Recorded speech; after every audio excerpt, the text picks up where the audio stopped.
Die besten Ressourcen für dein Deutsch-Selbststudium. Teil 2: Apps, Bücher und YouTube-Tipps. Hey du! Willkommen zurück zu Teil 2 unserer Serie Deutsch lernen auf eigene Faust. Schön, dass du wieder dabei bist. Hallöchen!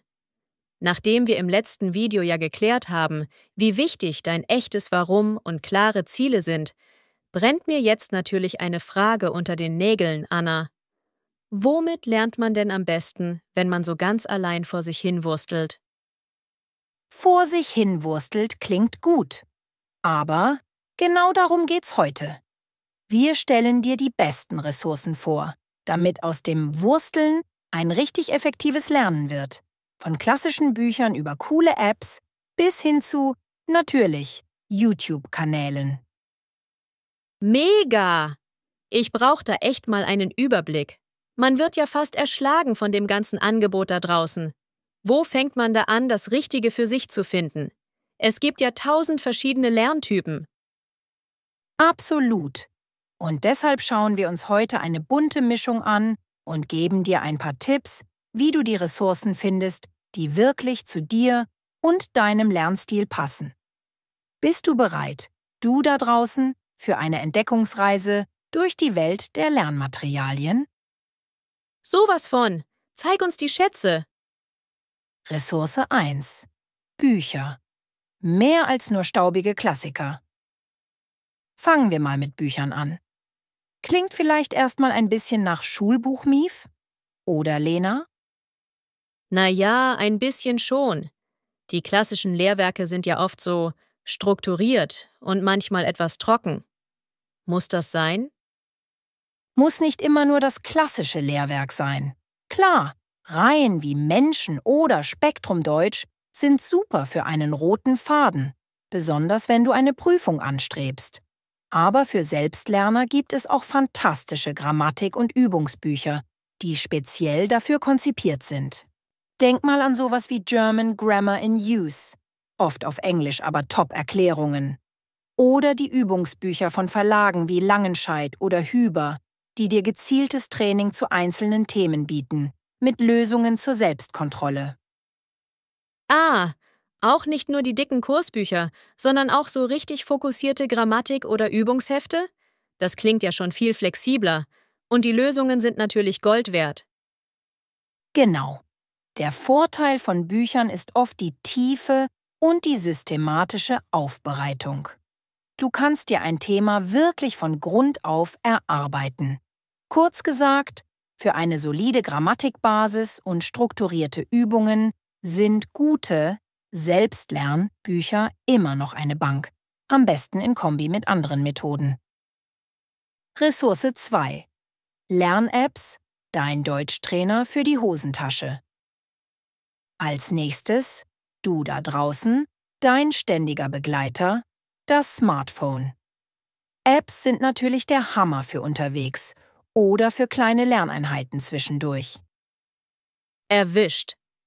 Welche Apps sind denn da so am Start? Ich kenne Duolingo mit der Eule. Genau, Duolingo ist super für den Einstieg und um spielerisch erste Vokabeln und Sätze zu lernen. Aber es gibt noch viel mehr. Memrise oder Anki. Genial für Vokabeltraining mit Spaced Repetition. Also das System, das dir Vokabeln genau dann wieder zeigt, wenn du sie fast vergessen würdest, echt effektiv. Babbel. Bietet oft alltagsnahe Dialoge und ist gut strukturiert. Ist aber meist kostenpflichtig. DWW Learn German. Deutsche Welle. Die haben fantastische kostenlose Kurse mit Videos, interaktiven Übungen und Material für alle Niveaus. Ein echter Geheimtipp. Wirklich. Und viele mehr. Wichtig ist, dass dir die App Spaß macht. Wow, das sind ja schon einige. Also, wenn ich zum Beispiel gezielt Vokabeln pauken will, dann eher Anki oder Memrise? Und für komplette Lektionen die DW-App? Exakt. Probier einfach mal ein paar aus und schau, welche dir am besten gefällt und zu deinem Lernstil passt. Viele bieten ja auch kostenlose Testphasen an. Fazit zu Apps. Perfekt für Vokabeln zwischendurch, spielerisches Lernen und um die Motivation hochzuhalten. Kleine Einheiten, große Wirkung. Ressource 3. YouTube und Podcasts. Lernen mit Bild und Ton. So, und jetzt kommen wir zu unserem Spezialgebiet. Lena. YouTube. Es gibt so viele unglaublich gute Kanäle, die Deutsch unterrichten. Unserer zum Beispiel. Nicht vergessen, Leute, Kanal abonnieren. Aber im Ernst, was macht YouTube so gut zum Lernen? Du hast die visuelle Komponente, du hörst die Aussprache, es ist oft unterhaltsam und du kannst dir Themen gezielt aussuchen. Such einfach nach Deutsch lernen, A2 Grammatik oder Alltagsdeutsch für Anfänger. Aber Achtung, nicht jeder Kanal hat die gleiche Qualität. Schau dir ein paar Videos an und bleib bei denen, deren Stil und Erklärungen dir liegen. Und Podcasts. Perfekt für unterwegs oder beim Haushalt machen. Einfach Kopfhörer rein und in die Sprache eintauchen. Es gibt Nachrichten in einfachem Deutsch, Lerngeschichten, Interviews. Podcasts sind super. Da kann man echt gut das Hörverstehen trainieren. Hast du da vielleicht 1, 2 konkrete Empfehlungen für unsere Zuschauer? Du da draußen? Klar, für Anfänger ist zum Beispiel Slow German mit Annik Rubens toll oder auch die Podcasts der Deutschen Welle. Für Fortgeschrittene gibt es dann schon viel mehr Auswahl, je nach Interesse. Unterm Strich, YouTube und Podcasts sind super, um authentische Sprache zu hören, Spaß am Lernen zu haben und das Hörverstehen massiv zu verbessern. Ressource 4. Authentische Materialien. Eintauchen in die echte deutsche Welt. Wenn du schon ein bisschen fortgeschrittener bist, Lena, dann ist es mega wichtig, mit authentischen Materialien zu arbeiten. Was meinst du mit authentisch? So richtig komplizierte Bücher von Goethe? Oh Mann, davor habe ich ja Respekt. Nein, keine Sorge. Es muss nicht gleich Goethe sein. Authentisch bedeutet einfach Materialien, die für Muttersprachler gemacht sind. Nachrichten, lies einfache Nachrichtenartikel online, zum Beispiel nachrichtenleicht.de oder die Kindernachrichten vom ZDF Logo. Musik. Hör deutsche Musik und versuch, die Texte zu verstehen. Es gibt tolle Künstler in allen Genres. Filme und Serien. Schau deutsche Filme oder deine Lieblingsserie auf Deutsch. Erst mit deutschen Untertiteln, dann ohne. Das ist anfangs vielleicht anstrengend, aber der Lerneffekt ist riesig. Bücher und Zeitschriften. Fang mit Kinderbüchern oder Jugendromanen an, wenn du dich noch unsicher fühlst. Oder lies Zeitschriften zu Themen, die dich interessieren. Also quasi mein Hobby mit dem Deutschlernen verbinden? Das klingt nach einem Plan, der Bock macht. Wenn ich mich für Kochen interessiere, einfach deutsche Kochblogs lesen? Genau das ist der Trick. So bleibt es spannend und du lernst Vokabular, das für dich relevant ist. Also, unser Tipp. Authentische Materialien sind der Turbo für dein Sprachgefühl und bringen dich dem Local Sound einen riesigen Schritt näher. Ressource 5. Wörterbücher und Grammatiknachschlagewerke. Deine Helfer in der Not. Auch wenn du noch so viele coole Ressourcen hast, ab und zu wirst du auf ein Wort stoßen, das du nicht kennst, oder eine Grammatikregel, die dir Kopfzerbrechen bereitet. Und dafür brauchst du gute Nachschlagewerke.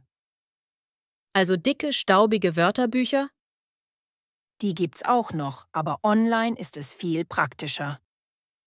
Online-Wörterbücher, Pons, leo.org, Ling.e zeigt Wörter im Kontext. Oder auch der Duden online sind super.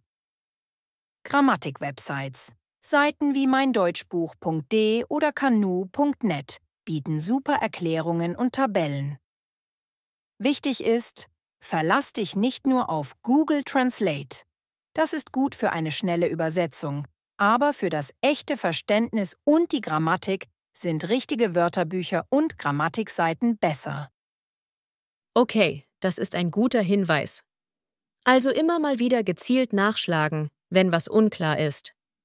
Knackiges Fazit. Gute Nachschlagewerke sind wie dein persönlicher Sprachjoker. Unverzichtbar, um Lücken zu schließen und Sicherheit zu gewinnen.